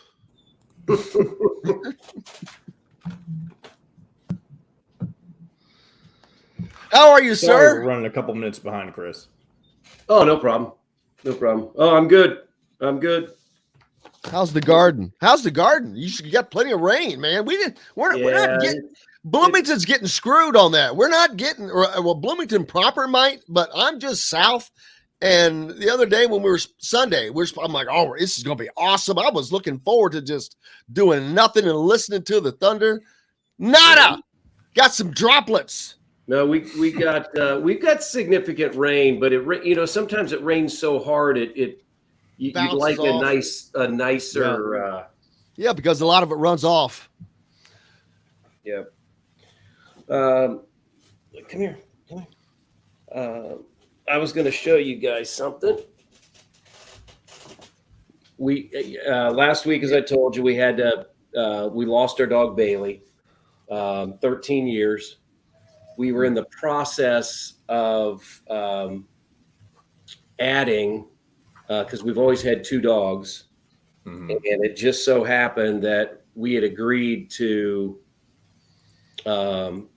add Augie before we had to make the decision on Bailey. But I'll just show you. This is Augie.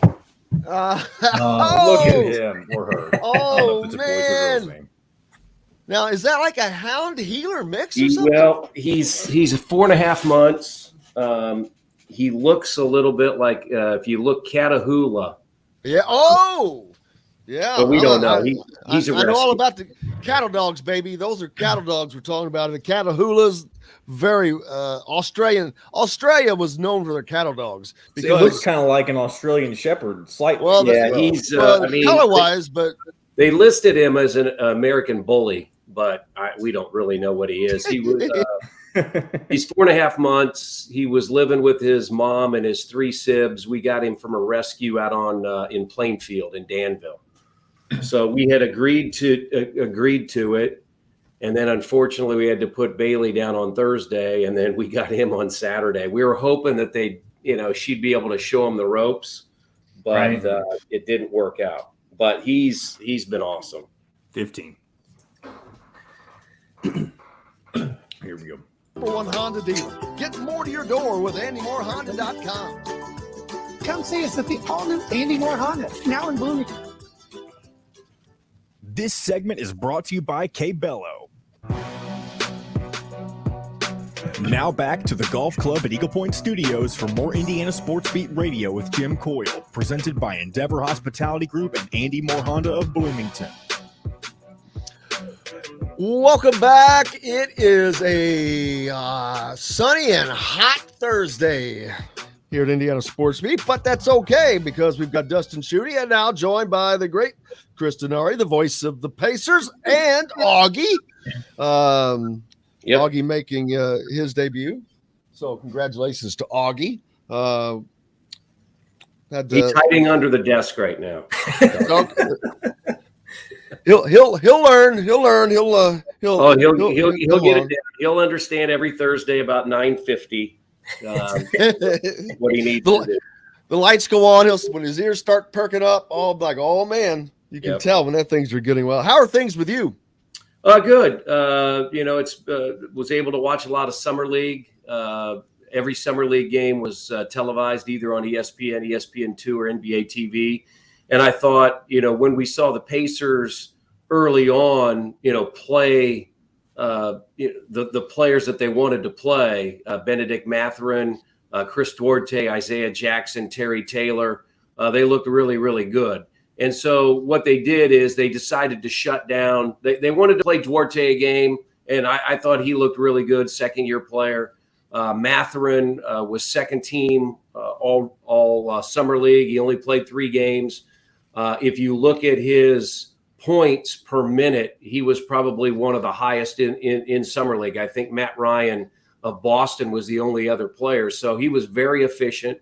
And I just think the youth that you saw with the Pacers during that time, was very impressive. Still a ways to go. And then, of course, during summer league, you had the contract offer, the largest in NBA history, to DeAndre Ayton. Phoenix decided to match that. So we'll just have to wait and see. There's still a lot of time left in the summer. It's only July 21st. I have a feeling that there's probably another move here or there that the Pacers will make before training camp opens in September.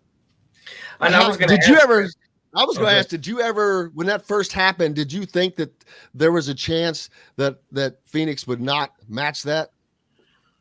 I was hoping they wouldn't, but in the back of my mind, I mean, their window is right now to win a championship. They've got one of the best veteran guards in the NBA in Chris Paul. You just max Devin Booker. With where they are from a salary cap issue, they've got to go for it right now. So I think from that standpoint, it made a lot of sense for them to match the contract. But I think what it did, and I'm sure Dustin would agree, this is a little bit different than what the Pacers have done in the past. They've never gone after a restricted free agent in this type of marketplace. I think back in the mid 2012, 13, 14, Chris Copeland was a restricted free agent out of New York, but that was not for a lot of money. And the Pacers absolutely knew that the Knicks could not match his contract. This was going for a home run, going for a grand slam. And even though it didn't work, I think it showed a lot of people, not only in the Indianapolis market and Pacers fans, but people across the NBA, that this is a little bit different approach. And if the Pacers feel like they can swing for it, they're going to go for it. Well, and I had heard, and I'm not probably as well versed on some of these contracts and things like that, but it also sends a message, in my opinion, to your team that, hey, we think that not only maybe we're still in the rebuilding phase here, but we're looking for the short term, and we're hoping that we can be able to compete here for a championship in the next couple of years. I mean, I think even though you don't land the deal and you don't get a player like DeAndre Ayton, I think the message it sends is that we're trying to compete for an NBA championship here in the next 2 to 3 years, and I think that's a positive message to send with your current players. Yeah, and I think it also sends message to other players and agents across the NBA that if there is a free agent opportunity down the road, whether you're unrestricted or restricted, that the Pacers are going to play, and they want to do whatever they can to make their roster better. I think they feel like they have a lot of good young pieces led by Tyrese Halliburton. And again, I haven't talked to you, since the Malcolm Brogdon trade went down. They were able to get Nesmith, who I think is going to be a nice player for the Pacers, give them some depth at the wing position. He played in Boston. So what they're doing is they're setting the table, and they're rebuilding this franchise around somebody like Tyrese Halliburton, the player that we don't know. And he's always been out there in trade talks, and that's Miles Turner. But I also think Chad Buchanan a few weeks ago on an Indianapolis radio station said, look, we are not marketing Miles Turner. That does not mean that we won't listen to offers and take calls in, but we are not going out there. Now, you could say, what were they going to do with Miles Turner if they got DeAndre Ayton? But at the same point, I think there's some interest in seeing how Miles Turner fits with this new group. He never played with Tyrese Halliburton. He never played with Buddy Hield. He never played with Jalen Smith. So I think there's an interest to see what he might be able to do with this new young core that the Pacers have developed. And the guy that you just mentioned, Chris, was what I kind of wanted to talk about. To me, the signing Jalen Smith, I mean, during the season, you and I had talked on this show about is Jalen Smith playing his way out of Indiana, because he was playing so well and the Pacers can only offer him a certain contract, and you thought it was going to be re-upped by somebody else around the league, and he decides he wants to stay in Indiana. To me, that's a big addition for the Pacers because he played extremely well. The other thing is I know we've talked about too, I think that there is a little bit of, I don't know if you want to call it magic or whatever, but you find the right player to fit into Indiana and they decide that they want to stay. There's not a lot of organizations that have that same sort of power. For whatever reason, the Pacers ownership, the leadership that they have, they're able to make a lot of these deals because of the culture they have, in my opinion, the city of Indianapolis and just the leadership they have.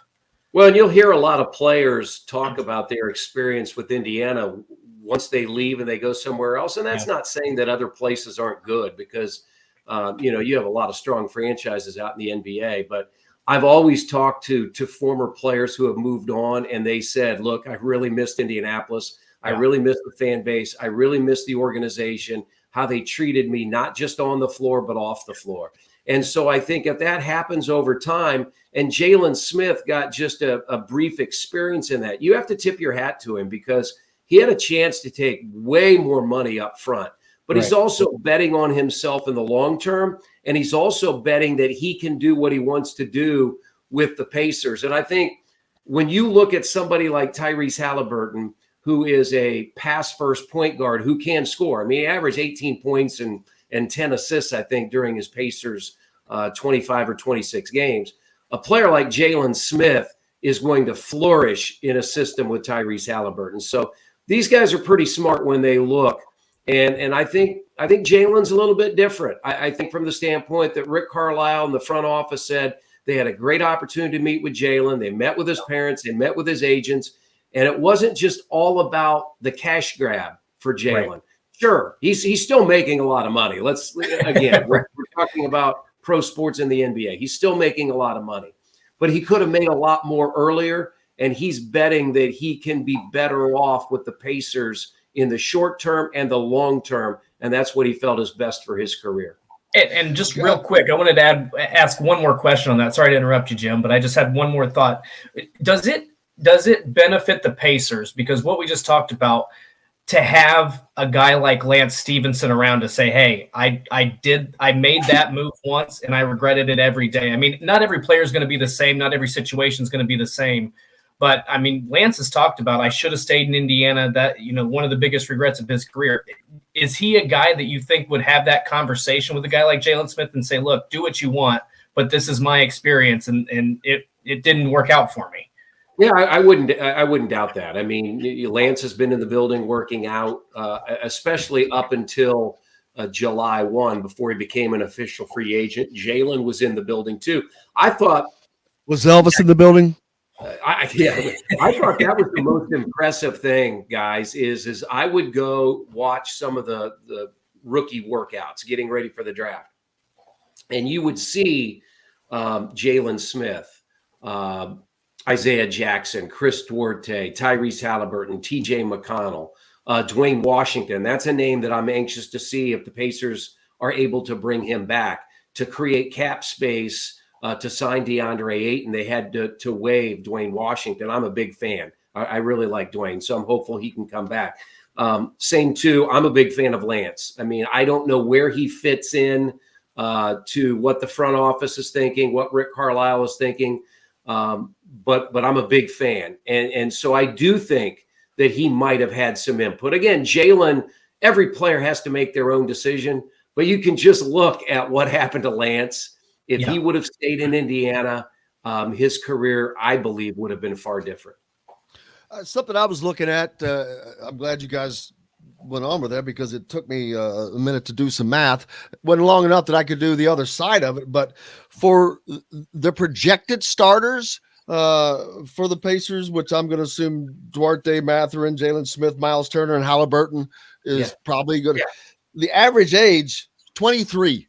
Yeah. 23 years old, average age for the starters. And I didn't have time to do the rest of the team. There's a couple of guys that push that number up, like 30. I forget, there's a 30-year-old, there's maybe a 28-year-old, but again, there's a 19-year-old.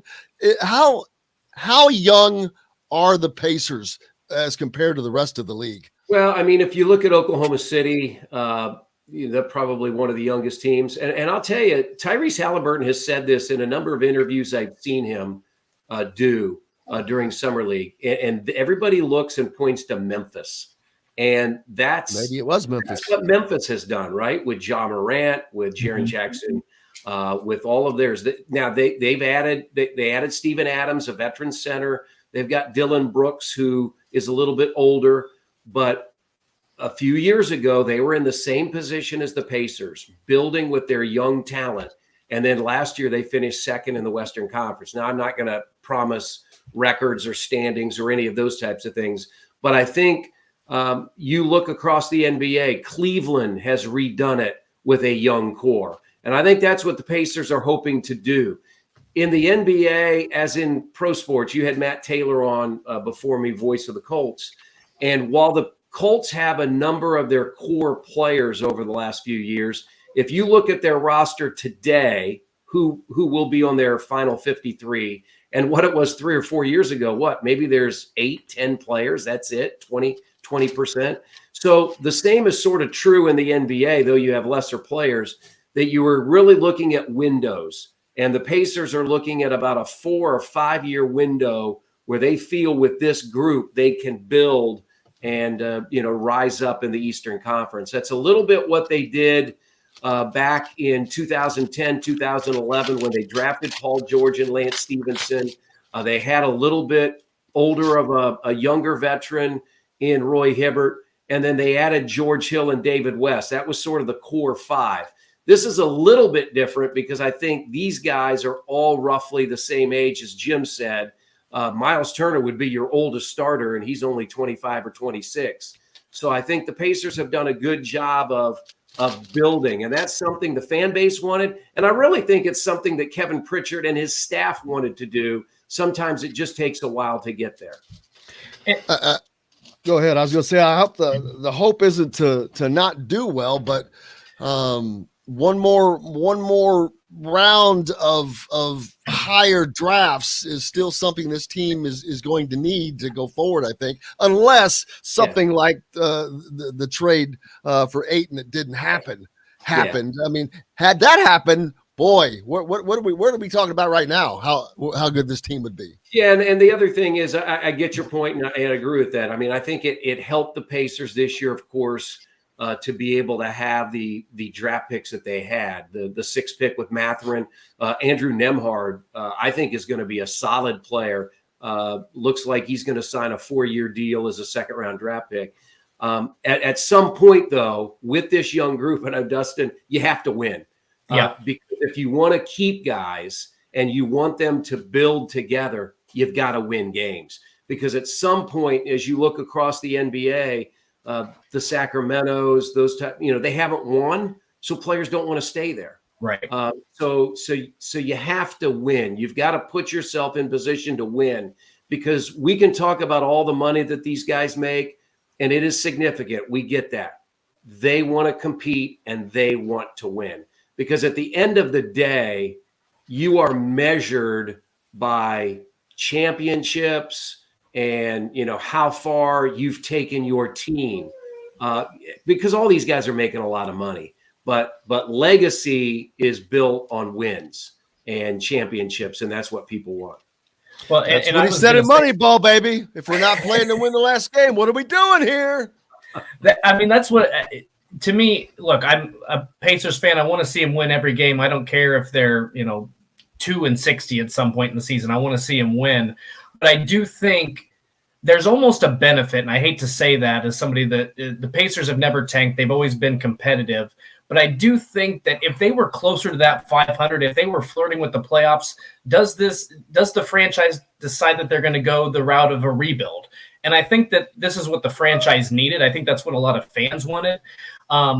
That's just my personal opinion. And I don't know, as much as you don't want injuries, you don't want to play poorly, but I do think there's a silver lining. I think you can look at this glass half full and say, if Miles Turner doesn't miss all these games, if TJ McConnell doesn't miss all these games, maybe the Pacers are stuck in kind of that, 6-10 purgatory, and you're playing in the play-in tournament to try to get to the playoffs. Whereas you took a year that you took your lumps, and now you've got a really young team, and maybe you're not quite that playoff contender, but you've got the foundation there to make that step, and you might be just a piece or two away from really competing in the Eastern Conference. Yeah, because the new NBA, and they have now made it official, the play-in is here to stay. And that means, as we've seen, 7 plays 8, 9 plays 10, loser of 7 and 8, host 9 or 10 to get the 8th spot. You really are playing to be in the top 6, right? Because you don't want to put yourself in that play-in situation. If you're 7 or 8, you have a better chance. But also then if you're 7 or 8, you're either going to play number 2 or number 1. Right. And so really you're trying to fight your way into that top 6. Think back a few years ago when Sabonis was not available in the bubble. The Pacers played very well. They were in the 4-5 seed situation with Miami, but got beat. So I agree with you, Dustin. I mean, you want to win games. I mean, that's the goal. But I think what happened this past year, I think has helped set the Pacers up for the future to get a talent like Benedict Mathurin. When you're constantly drafting in the late teens or even in the 20s, it's a crapshoot to see if you can get somebody that can really help you. I mean, really make an impact. And so I think by drafting number 6 this year, they really got somebody that I think can help them make a huge impact in the NBA. Well, Chris, what's up next for you? A little warm to be out in the garden, my friend. Yeah, well, I handled the yard the other day. The one thing I told my wife I need to start working on, I'll be a part of the race weekend at the Indianapolis Motor Speedway. I'll do all 3 races. I will be sitting up in turn 2 of the oval, and that's sort of the turn 10, 11, 12 of the road course. So I'll do the IndyCar race and the Xfinity race a week from Saturday. And then a week from Sunday, I'll be a part of the Cup race, the Cup broadcast. And it's a great combination. We merge the Indianapolis Motor Speedway Radio Network with the Performance Racing Network based out of Charlotte. Wow. That's awesome. Yeah, so Doug Rice will be he'll be the main guy. And then in the turns, we'll have Michael Young, Jake Query, me, Mark Janes. So yeah, we'll have a lot of fun. Nick Yeoman. So we'll all be a part of it next weekend. I've said this before. There is nothing that I enjoy more. There's no sport I enjoy more listening to on radio than an auto race that I'm interested in, whether it's the Indy 500 or a NASCAR race. It's because there's no, it's like a symphony, a concert between the guys in turn 1 and turn 2, because it's a relay race. They hand off the baton, and it is so awesome and orchestrated, but you can only orchestrate it so much. And so then you have to dance in between. Not only are you handing off that baton, but you're having to sometimes dance and pirouette and do whatever because of what's going on the track. But that excitement in every turn is awesome, because it comes to turn 3 and it's Jake Query. Yeah, they come in here and then that's happening. Boom, and it goes off to Chris. And then underneath it makes the pass. It's just, I just love that symphonic. Yeah, guy to guy. It's just the only thing ratchets up the excitement so much. Yeah, the only thing I'm worried about, and I'll worry about it more next Thursday, is I'll be 2 days closer to having to climb that ladder in turn 2. I'd much rather get in my booth at turn 4, because it's I've had bad dreams about this. It's a straight up climb.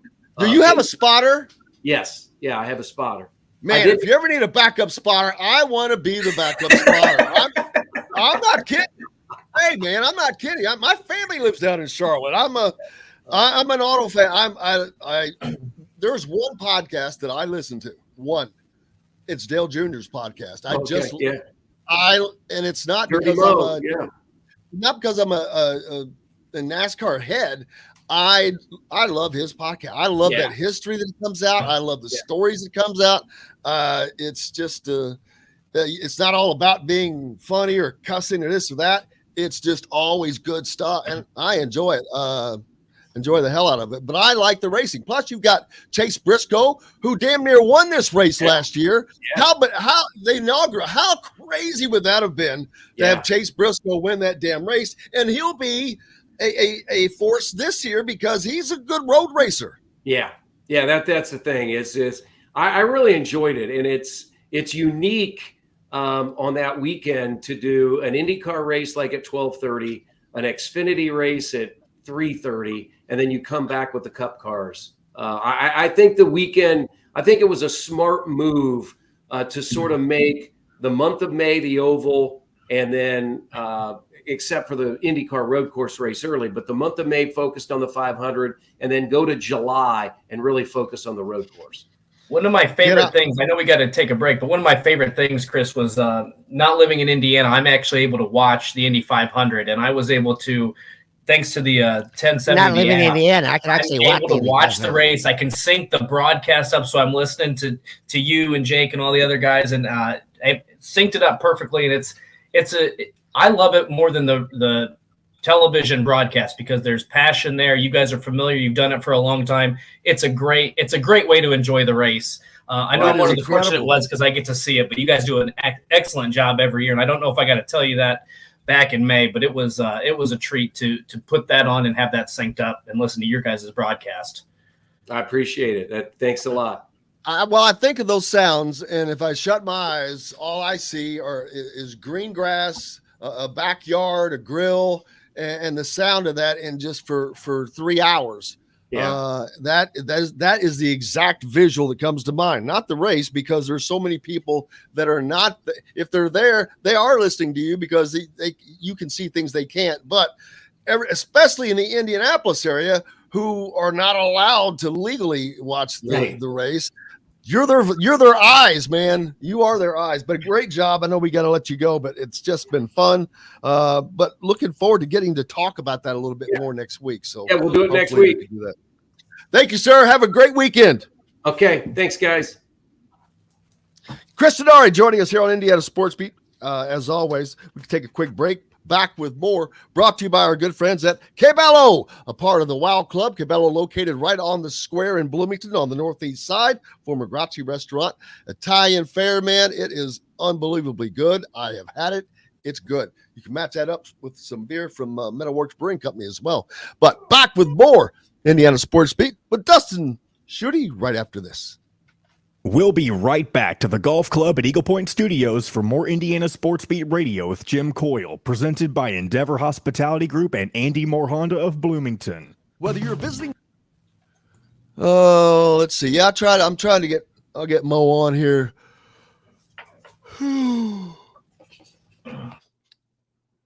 Okay, sideline cancer. Mo. Yeah, I texted him yesterday. I haven't heard back from him yet. One on to second round.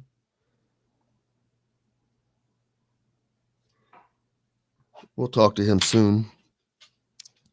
Is he still playing in with the Timberjacks too, or is that done for now? Oh, that's done for now. That season's over. Okay. Yeah, Kyle Larson is, man. Outlaw sprints. Yeah, those guys are just. And you want to talk about youth? Holy shit. I don't know. The NASCAR. He was like, oh, we're not over the air. I can say that. That's why it was so slow. Yeah, I was like, yes. NASCAR, same freaking way. The superstars, man, they have by chunks. Dale Jr., Jeff Gordon, let's see, who else did they lost? Well, he wasn't a superstar, but Ryan Newman was a big name. Yeah. You just all these Ross Chastain, Christopher Bell, all these young guys, man. It's unbelievable. I guarantee you, if you took the average age of the average starters in NASCAR today versus 10 years ago, I'd say it is a 10-year difference. And that is to be able to do that over the course of one decade. That's numerically massive. Well, I mean, they used to, I remember like the older guys that used to, like Rusty Wallace. Were there until they freaking retired into their into their 50 years old. Sterling Marlin, all the Michael, the Waltrips, the Burtons. Well, speaking of Waltrip, I was watching something yesterday, and he had 400 and maybe 60 something starts. Never won a race until he won the Daytona 500 in the race that Dale Earnhardt died, and he was driving Dale Earnhardt's car. But that was like a 15-year career that he didn't win. You think somebody could go 15 years and not win a race today? Hell, no. How many winners have they had? They've had 14 different winners already, haven't they? Yes, that's another. And today's a little different than it was back then. And back then it was about having the right equipment because they were cheating their asses off. That's another thing. They tell the great cheating stories on Oh, do they Dale really? Earnhardt's podcast. Oh yeah, Dale Waltrip. I'll wait till we come back, but it was because the rules keep changing. Well, the technology is so it's not, it basically levels all the playing field. And there's so many moving parts, though. There's so many different places where you could cheat. Right. Station where you live, we should be. Ask for Indiana Sports Beat Radio. This segment is brought to you by Bubba's 33 in Clarksville. Pizza, burgers, beer. Now back to the Golf Club at Eagle Point Studios for more Indiana Sports Beat Radio with Jim Coyle, presented by Endeavor Hospitality Group and Andy Moore Honda of Bloomington. Welcome back. It is Thursday. Man, we're towards the end of July. It's going to be hot, as it should. It's July. Dustin Schutte from theoutsider.com with me, as always. Lovely. You got your little studio set up there. I just now paid attention to that. Yeah, looks nice, doesn't it? Yeah, but what does that flag right there say? East. This is the old Big Ten flag I have, but you can only see the top. So it's East Division, and then below the Big Ten logo is the West Division. Yeah, I would replace that picture with that.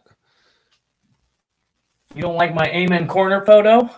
I do, but you can't see the banner, which makes no sense to hang a banner that you can't see. I'm gonna keep it. I need another golf thing right here to go behind me, though. You just need a pin flag. A pin flag from Augusta? Well, that would be nice. Or crooked stick.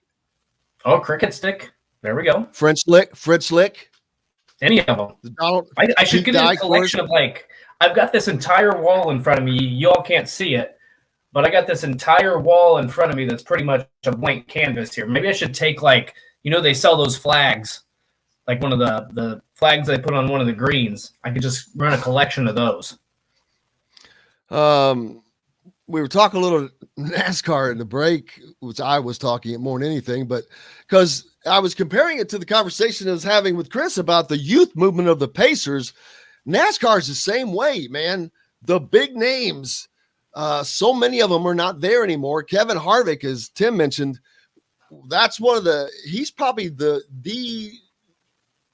biggest name that's left. Then you got to go to like Kyle Busch, Kurt Busch. But I don't know how much longer you're going to have Kyle Busch. He's 16. I mean, you don't race. They used to race until they were friggin' 50. That ain't happening anymore. But partly it's because the guys don't want to do it anymore. They're making more money and they don't have to go as long. Right. And you look at Dale Earnhardt Jr. You think he couldn't have kept going? Hell, they would have killed to keep him going. Do you know how much they would love to have him in the Tony Stewart's SRX series? Oh my God. But he's not going to do that. But the youth movement, man. But there's also been a complete leveling of the playing field. These new cars that they use, especially the body, it's a composite body, which means it's no more sheet metal, which means no more cut tires. Before, if they just got a little bit of contact on those fenders, it would cut a tire, which was pretty stupid. It's like, damn, you get just a little bit and that screws the whole. So now you have these composite bodies that they can kind of bounce off the wall a little bit. It doesn't do much as long as you don't hit it too hard. But it has leveled the playing field. 14 winners, the most since the second year of NASCAR ever. Insane. That's another thing in a sport, in a major sport. That doesn't happen. That shows you how massive this change was. But that's also going to be a big change on who's successful. It's not just about like the Hendrick cars were dominating back when you had Jeff Gordon and Mike and Jimmy Johnson and Dale Earnhardt on one freaking team. Gee whiz. You're talking about star power and having the money, but Hendricks are doing fine, but they're not dominating. Kyle Larson is probably the best driver out there. Mentioned that he drives everything, and that's kind of different how it used to be as well. So, Didn't mean to get on a NASCAR thing, but I like to cover everything. I love it. I do too. Yes, John. Oh, hell, we're almost done. Ran us out of time. Talk so much. What's up next for you, my friend? I'm hoping to get to the golf course today, but other than that, nothing too exciting. I'm looking forward to seeing you from Big Ten Media Days next week. Oh, you're coming? No, I'm not coming, but I'll see you there. Yeah. Okay, that makes no sense. I love you, brother. Appreciate you. The caps and visors are in. There's some people I already owe. We're going to start doing some giveaways. So looking forward to that.